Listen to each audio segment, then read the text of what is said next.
ये कहानी है विनीत और उसके मैजिकल शूज की। विनीत एक बहुत अच्छा और समझदार और मेहनती बच्चा था। उसके माँ बाप नहीं थे, इसलिए वो अपना पेट भरने के लिए छोटे मोटे काम करता था। उसी स्कूल में बहुत बच्चों को वो बस में स्कूल जाते हुए देखता था और उसे भी अच्छा लगता था। सब बच्चे सुंदर यूनिफॉर्म पहने हुए खड़े सुबह स्कूल के लिए जाते थे। वो बर्तन धोते हुए उनको देखता था। उन बच्चों में से एक उसका दोस्त था कार्तिक। कार्तिक रोज स्कूल जाने से पहले उसके पास आता और उसे रोज स्कूल में क्या हुआ सारी बातें बताता था। तुझे पता है कल स्कूल में हमारे क्रिकेट का मैच है, बड़ा मजा आएगा। क्या तुम भी टीम में हो? हाँ, मैं भी खेलूंगा। चल, अच्छा अब मैं लेट हो रहा हूँ। तभी बस के हॉर्न की आवाज आती है। It's getting late. विनीत बर्तन धुलते हुए कार्तिक को बस में चढ़ते हुए देखता है।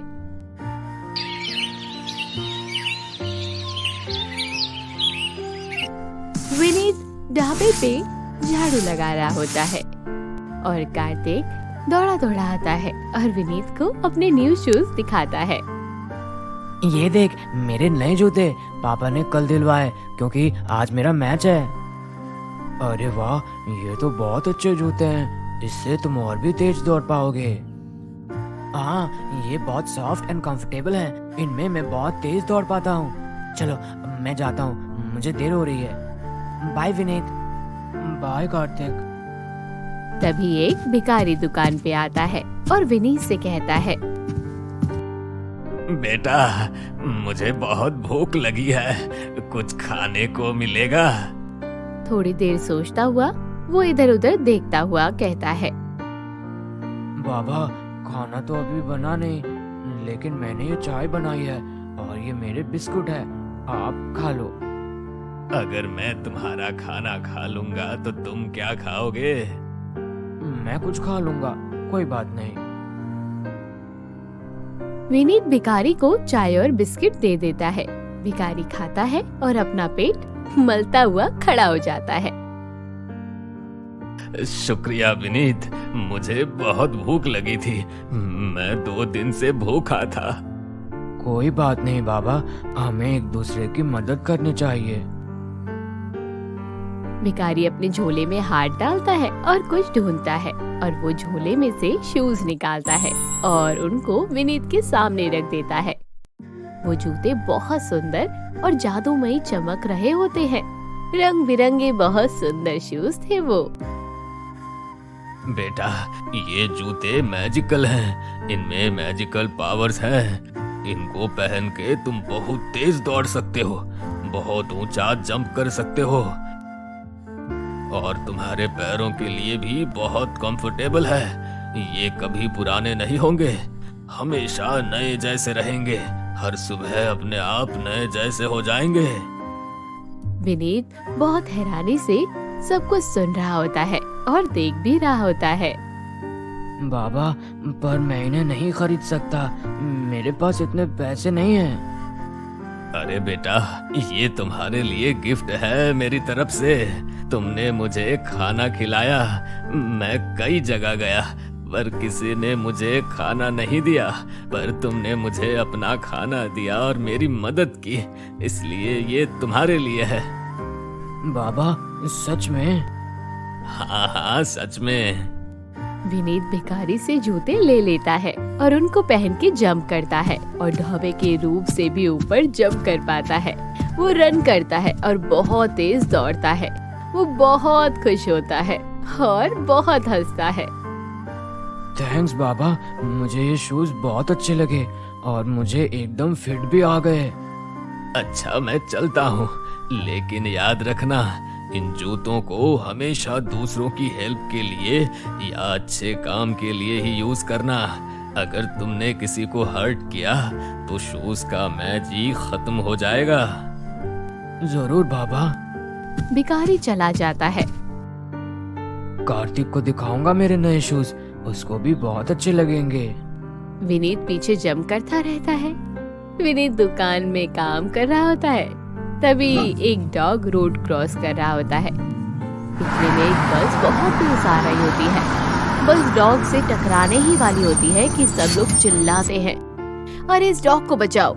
डॉग नहीं सुनता, बस तेजी से भाग रही होती है। तभी विनीत बहुत तेज दूर से जाता है और बस के सामने से निकलकर डॉग को गोद में उठा लेता है। रोड के दूसरी तरफ से वो ले जाता है। डॉग विनीत को देखकर स्माइल करता है और सबकी क्लैपिंग की आवाज आती है। ओरे, विनीत ने डॉग को बचा लिया। विनीत तो बहुत तेज दौड़ता है। विनीत डॉग को नीचे रखता है और फिर से ढाबे में काम करने चला जाता है और वो आटा गूंथता है। तभी जोर से आवाज आने लगती है, कोई मेरे बच्चे को बचाओ, कोई मेरे बच्चे को बचाओ। वो पतंग लूटते हुए छज्जे से लटक जाता है। बच्चा बालकनी से लटका हुआ था। बच्चा जोर जोर से रो रहा था। तभी विनीत बाहर आकर देखता है और सिर खुजलाने लगता है। तभी उसको भिखारी की बात याद आ जाती है। बेटा, इन जूतों में तुम बहुत ऊंचा जंप कर सकते हो।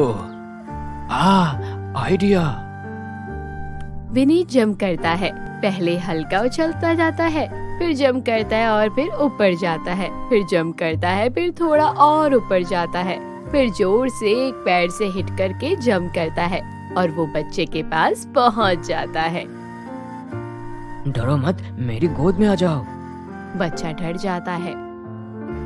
विनीत फिर से जंप करता है और जंप करते करते उसको बोलता है, मैं तुम्हें बचा लूंगा।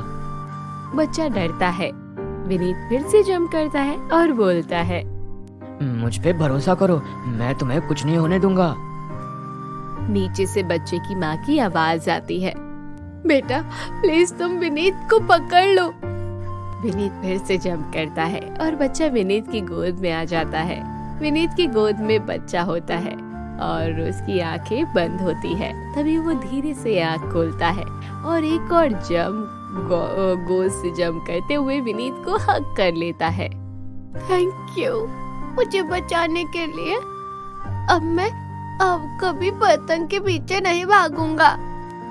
क्राउड चिल्लाने लगता है, विनीत विनीत। अगली सुबह होती है। बड़ा ट्रिपिंग। विनीत दुकान में काम कर रहा होता है। कार्तिक आता है और उसकी नजर विनीत के शूज पर पड़ती है। अरे वाह, न्यू शूज, ये बहुत अच्छे लग रहे हैं। कहाँ से लिए? हाँ, मुझे भी बहुत अच्छे लगे। तुम्हें पता है, ये कोई नॉर्मल शूज नहीं है, बल्कि ये मैजिकल शूज हैं। मैं इनको पहनकर बहुत तेज दौड़ सकता हूँ और बहुत ऊंचा जंप भी कर सकता हूँ। कुछ भी, मैं नहीं मानता। तुम्हें यकीन नहीं आ रहा? देखो जरा। विनीत कार्तिक को बहुत तेज दौड़ कर दिखाता है, इधर से उधर, उधर से इधर। कार्तिक बहुत हैरान होता है और उसका मुंह खुला का खुला रह जाता है। तभी विनीत आकर उसका मुंह बंद कर देता है। फिर उसको जंप करके दिखाता है। पहला जंप हल्का उछलता है, दूसरा जंप और उछलता है, तीसरा जंप और ज्यादा उछल जाता है, फिर चौथा जंप तो रूफ जितना उतना ऊंचा चला जाता है। फिर कार्तिक का मुंह खुल जाता है। विनीत फिर से धीरे धीरे से आकर उसका मुंह बंद करने लगता है और कहता है, अरे मुंह तो बंद कर, वरना मक्खी चली जाएगी। दोनों जोर जोर से हंसने लगते हैं। ये तो सच में मैजिकल शूज हैं। I am so happy for you. मुझे बहुत खुशी हुई। तभी कार्तिक पलट कर देखता है तो उसकी बस चली गई होती है। अरे नहीं, मेरी बस चली गई। अब मैं कैसे जाऊंगा?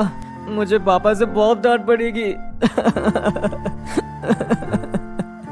तभी विनीत कुछ सोचता है और कार्तिक से कहता है, मेरे पास एक आइडिया है। हम बस से भी पहले स्कूल पहुंच जाएंगे। वो कैसे?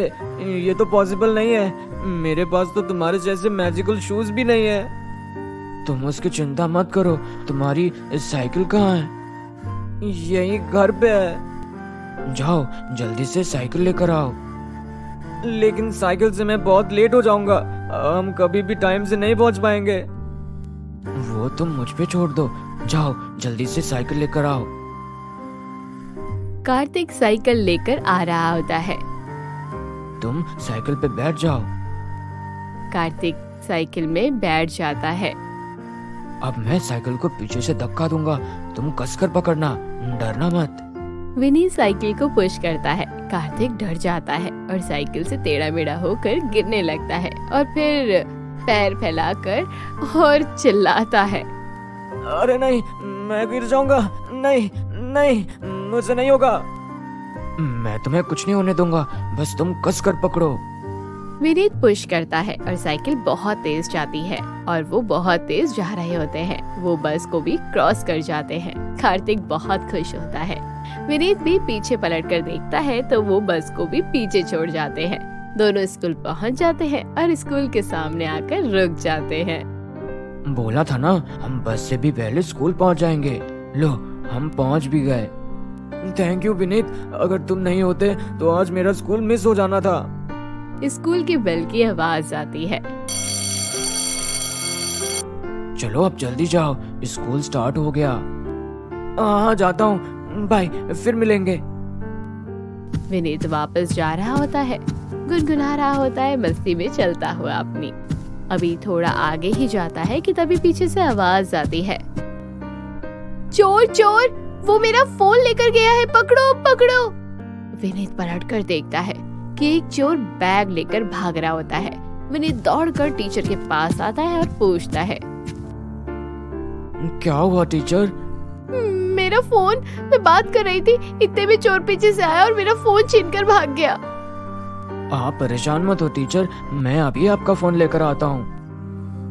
विनीत ऐसा बोलकर बहुत तेज दौड़कर जाता है। विनीत दौड़ा होता है कि चोर भी दौड़ा होता है। चोर पीछे देखता है कि वो और तेज दौड़ता है। विनीत एक हाथ से चोर को पकड़ता है और चोर उसको धक्का देकर गिरा देता है। विनीत नीचे गिर जाता है। चोर और तेज भाग रहा होता है कि विनीत के पास से बहुत तेज से बस निकलती है। विनीत खुद को संभालता है और उठकर खड़ा होता है। वो चोर को रन करते हुए देखता है। फिर से वो दौड़ता है और इस बार बहुत तेज दौड़ता है। वो दौड़कर चोर को पकड़ लेता है और चोर को पकड़कर टीचर के पास ले जाता है। ये लो टीचर, यही था ना वो चोर जो आपका फोन ले भागा था? हाँ, यही है वो चोर। लाओ मेरा फोन दो। मुझे माफ कर दीजिए टीचर। तुम्हें पता है चोरी करना कितना गलत बात है। अगर तुमने पढ़ाई की होती तो आज ये सब नहीं करना होता। हाँ, ये हमेशा याद रखना, चोरी बहुत गलत बात है। मेहनत से की गई नौकरी करो।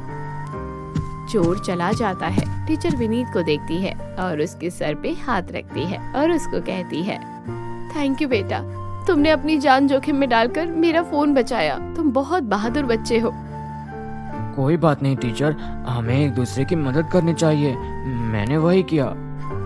विनीत जाने लगता है। तुम कौन से स्कूल में पढ़ते हो? मैं किसी स्कूल में नहीं पढ़ता, मैं ढाबे पे काम करता हूँ। तुम्हारे मम्मी पापा नहीं कहते स्कूल जाने को? मेरे मम्मी पापा नहीं हैं। विनीत सैड हो जाता है। टीचर उसको हक करती है। आई एम सॉरी, मुझे नहीं पता था। तुम्हारा नाम क्या है बेटा? जी विनीत। टीचर फोन निकालती है और किसी से दूर जाकर कॉल पे बात करती है। टीचर फोन कट करके विनीत के पास आकर कहती है, मैंने अभी हमारे प्रिंसिपल से बात करी है। मैंने उन्हें बताया कि तुम कितने बहादुर हो और अच्छे बच्चे हो। आज से तुम हमारे स्कूल में ही पढ़ाई करोगे। तुम्हारा सारा खर्चा स्कूल उठाएगी। तुम्हें बस मन लगाकर पढ़ना होगा। क्या तुम कर पाओगे? विनीत की आंखें चमक उठती है और वो बहुत खुश हो जाता है और स्माइल करता है और टीचर को हग कर लेता है।